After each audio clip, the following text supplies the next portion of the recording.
नमस्कार, मैं भावना शर्मा आपका लोकमत राजस्थान में स्वागत करती हूँ। आइए देखते हैं आज की ताजा खबरें। 2008 मुंबई आतंकी हमलों का दोषी तहव्वुर राणा आज भारत लाया जाएगा। रिपोर्ट्स के मुताबिक जांच एजेंसी एनआईए और खुफिया एजेंसी रॉ की एक ज्वाइंट टीम तहव्वुर के प्रत्यर्पण के लिए अमेरिका में मौजूद है।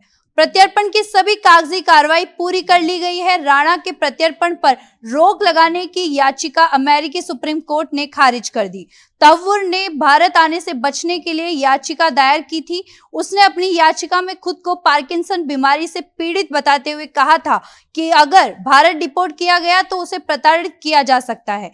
तहव्वुर राणा को 2009 में एफबीआई ने गिरफ्तार किया था। राणा को अमेरिका में लश्कर-ए-तैयबा का समर्थन करने के लिए दोषी ठहराया गया था। फिलहाल वह लॉस एंजलिस के एक हिरासत केंद्र में बंद है। रिजर्व बैंक ऑफ इंडिया यानी आरबीआई ने रेपो रेट को 0.25% घटाकर 6% कर दिया है। पहले ये 6.25% थी, यानी आने वाले दिनों में लोन सस्ते हो सकते हैं। वहीं आपकी ईएमआई भी घटेगी। नए वित्त वर्ष में आरबीआई की पहली मॉनेटरी पॉलिसी कमेटी मीटिंग के फैसलों की जानकारी आरबीआई गवर्नर संजय मल्होत्रा ने आज 9 अप्रैल को सुबह 10 बजे दी। ये मीटिंग 7 अप्रैल को शुरू हुई थी। इससे पहले वित्त वर्ष 2024 से 25 की आखिरी मीटिंग में आरबीआई ने ब्याज दरों में 0.25% की कटौती की थी। फरवरी में हुई मीटिंग में ब्याज दरों को 6.5% से घटाकर 6.25% कर दिया था। मॉनेटरी पॉलिसी कमेटी की ओर से ये कटौती करीब 5 साल के बाद की गई थी। गुजरात के अहमदाबाद में कांग्रेस का 84वां अधिवेशन हो रहा है। यह 2 दिन के अधिवेशन है। मंगलवार को पहले दिन कांग्रेस वर्किंग कमेटी की बैठक 4 घंटे चली। वहीं आज दूसरे दिन साबरमती रिवर फ्रंट पर मुख्य अधिवेशन हो रहा है, जिसमें देश भर से 1700 से अधिक कांग्रेस कमेटी के प्रतिनिधि भाग ले रहे हैं। अधिवेशन के दूसरे दिन की शुरुआत झंडा वंदन के साथ हुई। इस मौके पर कांग्रेस अध्यक्ष मल्लिकार्जुन खड़गे, सोनिया गांधी और राहुल मौजूद रहे। इसके बाद अब कांग्रेस हाईकमान और देश भर से आए प्रतिनिधियों के बीच मंथन शुरू हो गया है। दरअसल आज के कार्यक्रम के लिए रिवर फ्रंट पर वीवीआईपी डोम बनाया गया है। इस अधिवेशन की थीम है न्याय पथ, संकल्प, समर्पण और संघर्ष। पार्टी के मुताबिक यह अधिवेशन गुजरात में संगठन को मजबूत करने और 2027 के विधानसभा चुनाव के लिए रोड मैप तैयार करने की दिशा में एक बड़ा कदम होगा। कांग्रेस नेता राहुल गांधी ने बुधवार को भाजपा पर दलित विरोधी मानसिकता रखने का आरोप लगाया। उन्होंने कहा कि भाजपा लगातार दलितों का अपमान और संविधान पर हमला करती रही है, इसलिए संविधान का सम्मान और रक्षा करना जरूरी है। उन्होंने कहा कि देश संविधान और उसके आदर्शों से चलेगा, न कि मनुस्मृति से। राहुल गांधी ने यह टिप्पणी राजस्थान के अलवर में भाजपा नेता द्वारा राम मंदिर में गंगा जल छिड़क कर शुद्धिकरण किए जाने के संदर्भ में की, जहां कांग्रेस नेता टीकाराम जूली ने प्राण प्रतिष्ठा समारोह में हिस्सा लिया था। इस मामले को लेकर कांग्रेस ने मंगलवार को भाजपा पर दलित विरोधी होने का आरोप लगाया था। साथ ही भाजपा के शीर्ष नेतृत्व से उसके नेता द्वारा किए गए इस कृत्य पर माफी मांगने की मांग की थी। घटना का जिक्र करते हुए राहुल गांधी ने एक्स पर पोस्ट कर कहा, भाजपा की दलित विरोधी और मनुवादी सोच पर एक और उदाहरण। भाजपा लगातार दलितों का अपमान और संविधान पर हमला करती रही है।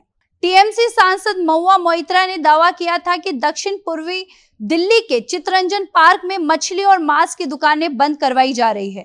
उन्होंने एक्स पर एक वीडियो शेयर करते हुए आरोप लगाया कि इलाके में बीजेपी के कार्यकर्ता दुकानें मंदिर के पास होने की वजह से मछली बाजार के व्यापारियों को धमका रहे हैं। पिछले 60 सालों से ऐसा कभी नहीं हुआ। जवाब में भाजपा अध्यक्ष वीरेंद्र सचदेवा ने कहा, मोइत्रा ने फर्जी वीडियो पोस्ट किया है। राजनीतिक साजिश के चलते इलाके में सामुदायिक एकता को बिगाड़ने की कोशिश की जा रही है। वहीं दिल्ली पुलिस ने मोइत्रा के दावे पर कहा कि उन्हें कोई शिकायत नहीं मिली है, लेकिन मामले की जांच की जा रही है। वक्फ संशोधन कानून देश भर में लागू कर दिया गया है। गृह मंत्रालय ने इसकी जानकारी दी है। वक्फ संशोधन बिल 2 अप्रैल को लोकसभा से 3 अप्रैल को राज्यसभा से पास हुआ था। 5 अप्रैल को राष्ट्रपति की मंजूरी मिलने के बाद यह कानून बना था।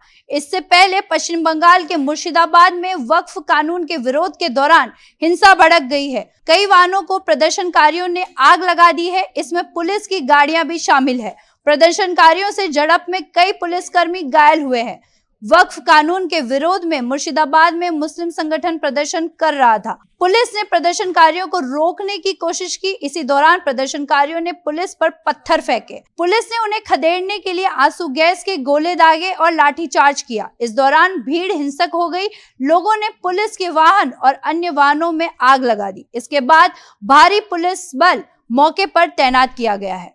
हरियाणा में रोहतक की सुनारिया जेल में रेप और हत्या के मामले में 20 साल की सजा काट रहा गुरमीत राम रहीम एक बार फिर जेल से बाहर आया है। उसे 21 दिन की फरलो मिली है। इस दौरान राम रहीम पूरे 21 दिन सिरसों डेरे में भी रहेगा। बुधवार सुबह करीब 6:30 बजे वह कड़ी सुरक्षा के बीच जेल से सिरसा पहुंचा।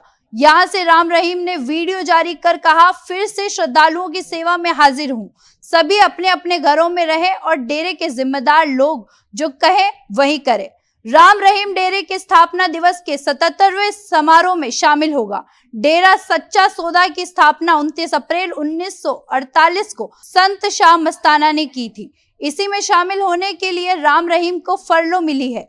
इससे पहले वह 28 जनवरी 2025 को ही 30 दिन की पैरोल पर जेल से बाहर आया था। तब उसने पैरोल के 10 दिन सिरसा डेरा और 20 दिन यूपी के बरनावा में काटे थे। मौसम एजेंसी स्काईमेट ने अनुमान जताया है कि इस साल देश में मानसून सामान्य रहेगा। एजेंसी के मुताबिक 80% से ज्यादा संभावना है कि मानसून सामान्य या उससे अधिक रहेगा। इधर देश के उत्तरी पश्चिम राज्यों में अप्रैल के पहले हफ्ते से ही लू का असर तेज होता जा रहा है। राजस्थान, दिल्ली, मध्य प्रदेश, गुजरात, हरियाणा और पंजाब के कई हिस्से हीट वेव की चपेट में हैं। मध्य प्रदेश के 30 जिलों में आज हीट वेव का अलर्ट है। दिल्ली में 15 साल बाद अप्रैल में तापमान 40 डिग्री के पार गया है। कई इलाकों में हीट वेव के हालात हैं। इससे पहले 2011 में यह स्थितियां बनी थी। राजस्थान के बाड़मेर में मंगलवार को टेम्परेचर 47 डिग्री रहा। 10 साल बाद अप्रैल में बाड़मेर का पारा 47 डिग्री पहुंचा है। जैसलमेर, भिलवाड़ा, चित्तौड़गढ़ समेत कई जिलों में तेज गर्मी रही। आज के लिए बस इतना ही। और खबरों के लिए देखते रहिए लोकमत राजस्थान। धन्यवाद।